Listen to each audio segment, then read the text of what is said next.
Hi guys, welcome back to my channel. If you're new here, don't forget to subscribe and hit that all bell notification, and that way you won't miss any time I publish a new video. All right, so what are we going to be making today? Well, today we'll be making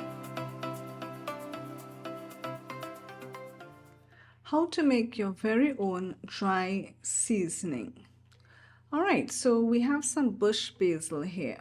As you can see, there's a lot of leaves. So we pick it, we wash it. We need to dry it completely. So I have this mesh bag here. We want to hang it near a sunny window. We want it to dry completely. We remove the leaves from the stem because now it's nice and crunchy and dry. And now we get a spice grinder and we grind our leaves to a powder. And there you have it, your very own bush basil powder that you can use in your cooking. And it's a good way of using your herbs in your garden.